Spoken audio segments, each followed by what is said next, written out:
Live from the National News Studio, Sri Lanka.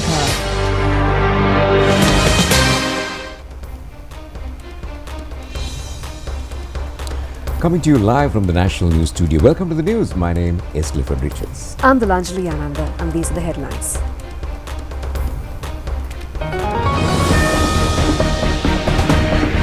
A multi-day trawler taken into Navy custody along with 6 suspects on suspicion of carrying narcotics.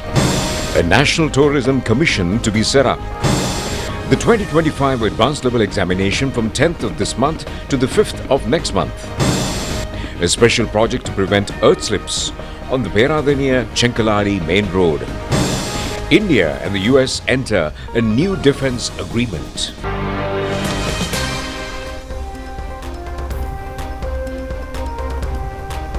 For this and other stories in detail, and we begin with local news.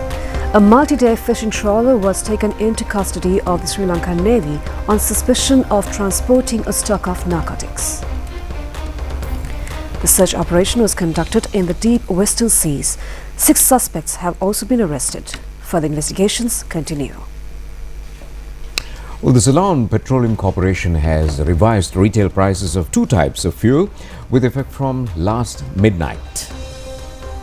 Well, accordingly, the new price of a litre of octane 92 petrol is 294 rupees. Prior to this, the price revision, the litre of 92 octane petrol was at 299 rupees. The price of a litre of super diesel was also at 313 rupees, has been increased to 318.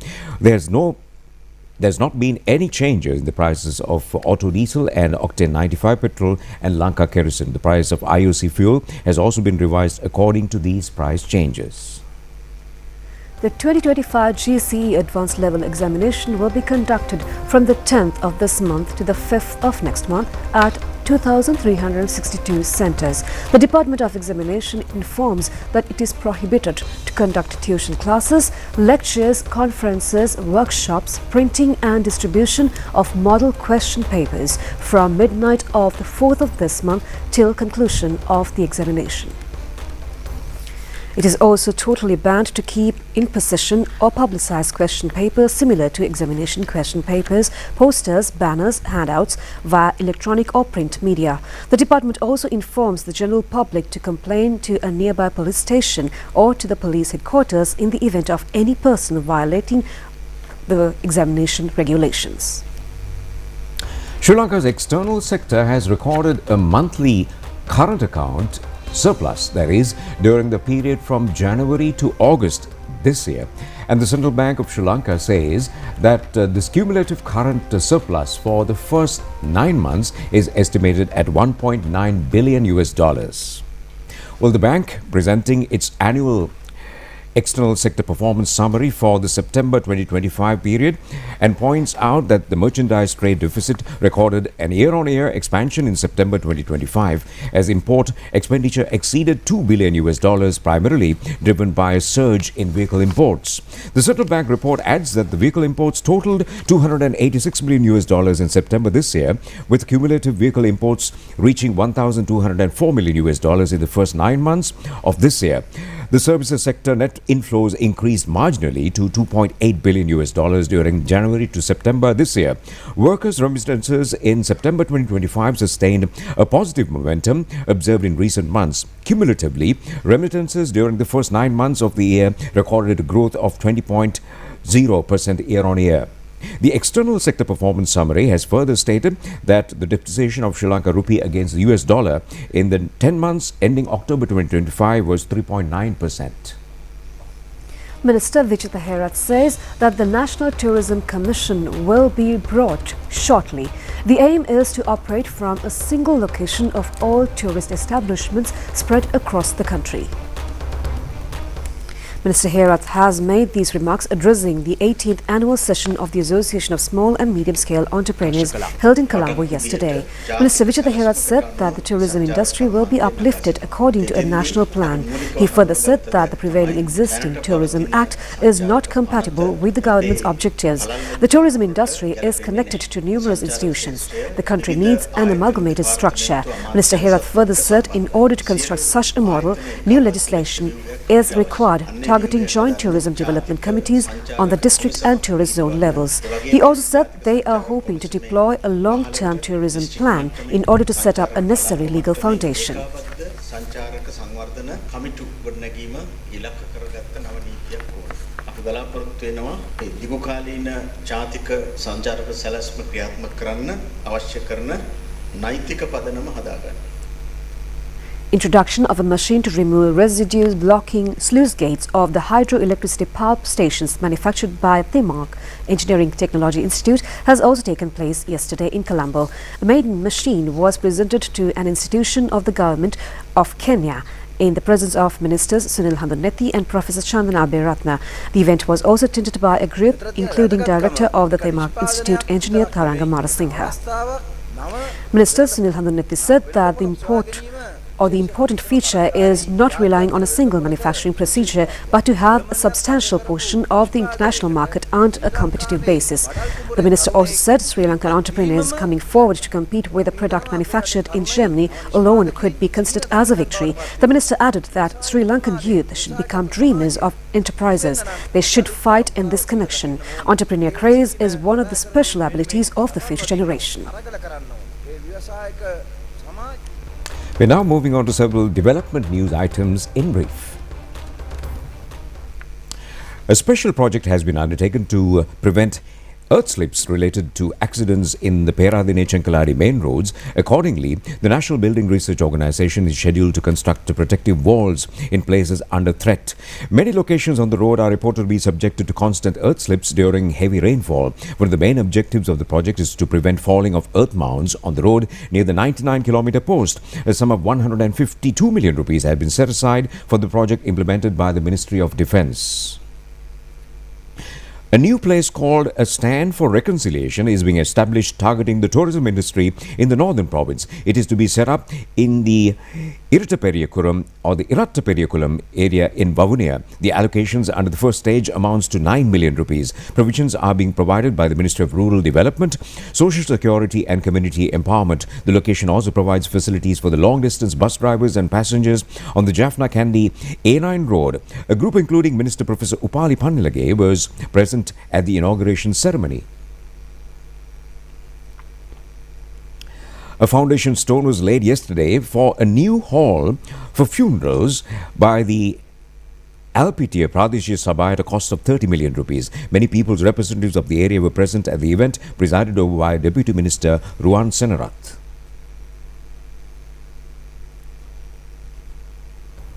Sri Lanka's largest photography equipment trade exhibition, Sony Alpha Festival 2025, commenced at the BMICH in Colombo yesterday. Minister Dr. Nalinda Jayatissa was among those who visited the exhibition. The exhibition is to be conducted from 10 a.m. to 7 p.m. tomorrow as well. A special benefit accorded to the visitors is the ability to purchase latest camera equipment at special discounts. Photographic workshops and several other features are also being conducted parallel to the exhibition. Minister Dr. Nalinda Jayatissa said on this occasion that special programs will be implemented to encourage institutes which organize exhibitions of this nature. And we are now moving on to more local news items in brief.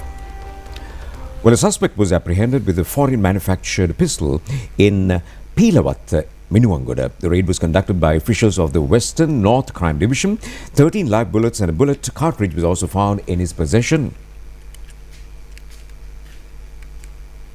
A special eye clinic for media persons was conducted at the Colombo Eye Hospital this morning. Secretary to the Ministry of Health and Mass Media, Dr. Anil Jasinghe, presided over the event. The program was conducted under the health promotion program titled Giving Health to the Third Eye.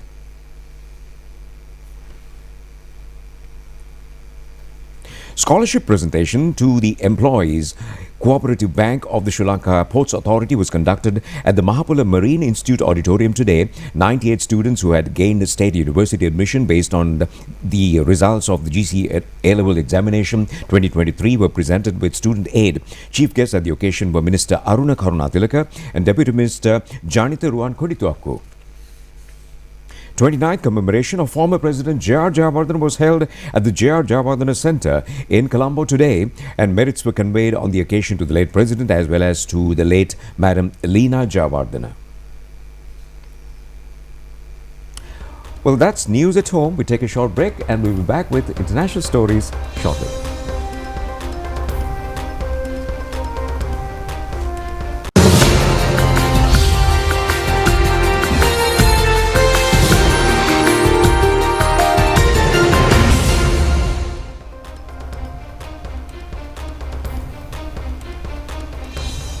Now in foreign news, at least 19 people have died in Jamaica as a result of Hurricane Melissa. Information Minister Dana Morris Dixon says as search and rescue efforts continue and authorities try to get aid to hard-hit areas.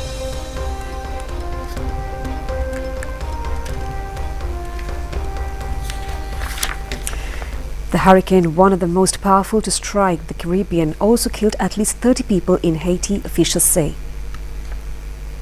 In Jamaica, there are entire communities that seem to be marooned and areas that seem to be flattened. Information Minister Dana Morris Dixon said with devastating scenes in western regions, electricity remains out to most of the island, and as people try to salvage damaged homes and belongings from flood, water and mud, many thousands are growing increasingly desperate for aid.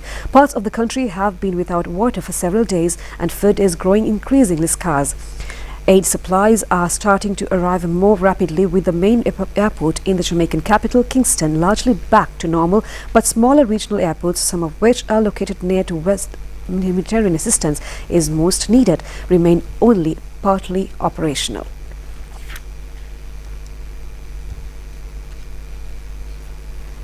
Well, India and the US have signed a framework agreement, and that's to expand defense cooperation over the next 10 years.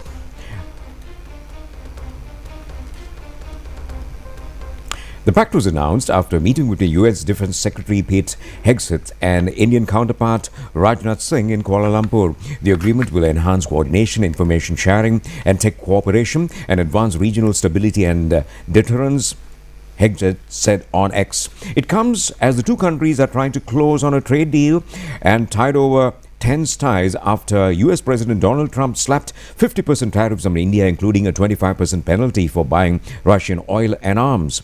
Well, it is a signal of our growing strategic convergence and will herald a new decade of partnership. Defense will remain a major pillar of our bilateral relations. Our partnership is critical for the assurance of a free, open and rules-based Indo-Pacific region, Indian Defense Secretary Rajnath Singh said in a post on X. The pact is the latest in a series of agreements between the two countries that have been making it easier for the two militaries to achieve interoperability.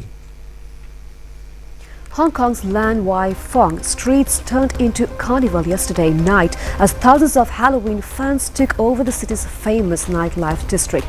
Authorities said large crowds joined theme parks or parties, street shows and costume parades throughout the evening. Officials said the streets were packed with people dressed in colorful and creative costumes, from anime figures to movie characters. Police were seen managing the heavy crowds and maintaining order as visitors stopped for selfies and joined in festive cheer. Authorities reported that special traffic controls and barricades were put in place to avoid congestion. Participants said they came to enjoy the unique Halloween atmosphere that Lan Wai Fong is known for. Visitors from Guangzhou said they were delighted by the lively crowd and friendly spirit. Some attendees showcased elaborate handmade outfits, including Murray-inspired gowns designed with intricate detail. Organizers said that Lan Wai Fong Halloween celebration, which began more than 25 years ago, has now become one of Hong Kong's biggest annual attractions, drawing tens of thousands of people each year. 氛围很热闹，就是非常的令人 Well, from Halloween to a major attraction in Rajasthan, the annual Pushkar Camel Fair in Rajasthan began this week, transforming the quiet desert town into a lively spectacle. Officials said the 7-day event has drawn thousands of tourists, traders and also animal lovers from across the world. Well, organizers said The fair featured camels adorned in colorful ornaments, jewelry and jingling bells, taking part in the competitions and also traditional shows. Crowds were seen cheering as the camels performed tricks, stood on their hind legs and even appeared to dance. Tourists reportedly described the event as an incredible display of Rajasthani culture, praising the creativity and energy of the celebrations. Camel owners said that they had spent months preparing their animals for this beauty contest, hoping to win the best decorated title. Some long-time participants mentioned that they were performing just to uphold the spirit of festival. Authorities said that the Pushkar Mela, once a small cattle fair, has now grown into one of India's biggest tourist attractions, featuring nearly 50,000 camels and hundreds of thousands of visitors. The event will continue until November 5th.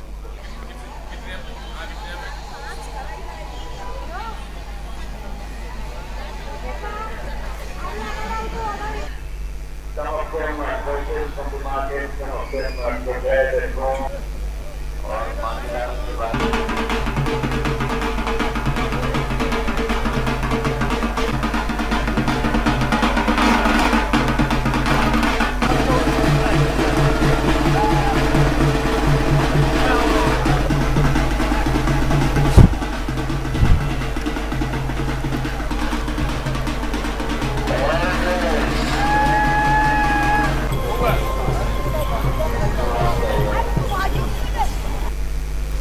After 20 years of planning and construction, Egypt has officially opened the Grand Egyptian Museum, the largest museum in the world dedicated to a single civilization.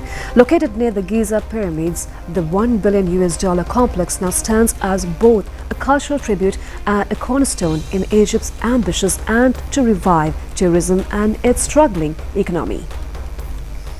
Today's inauguration drew global attention, with world leaders, monarchs and dignitaries attending the grand opening.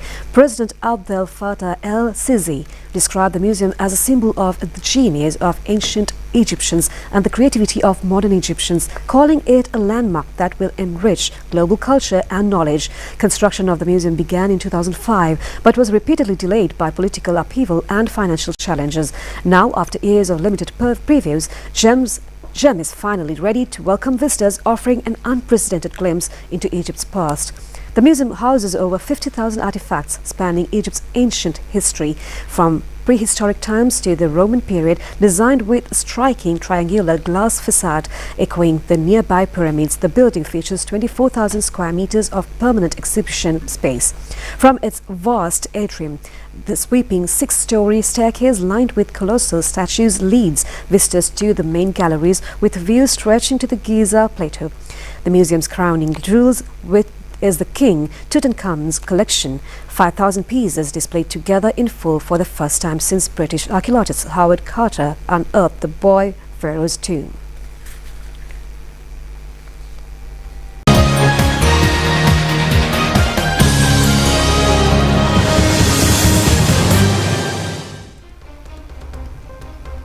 Welcome back, and we are heading into the world of sport. And it's cricket, and it is T20 news.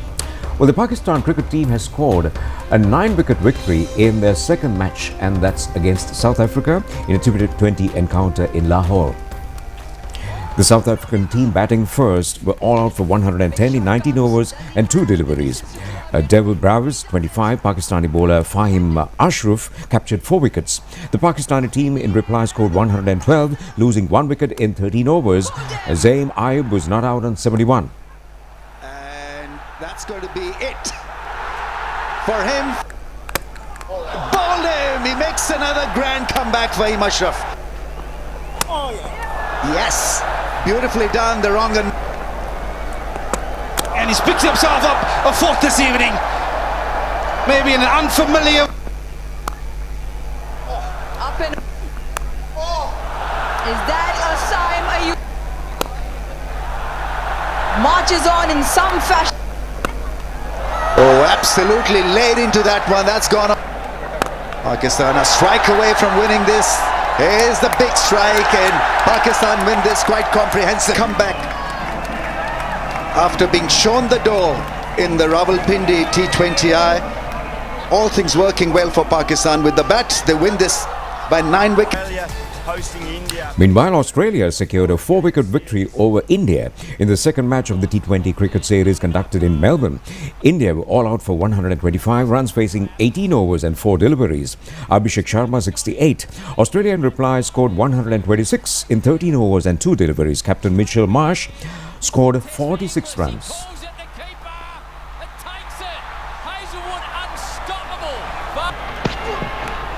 And brilliant! What a catch! Takes a liking to that, but it's touching. He hasn't really hit. His powers that like that. Well, that's beautifully hit. And now it will. Australia with a 4-wicket win.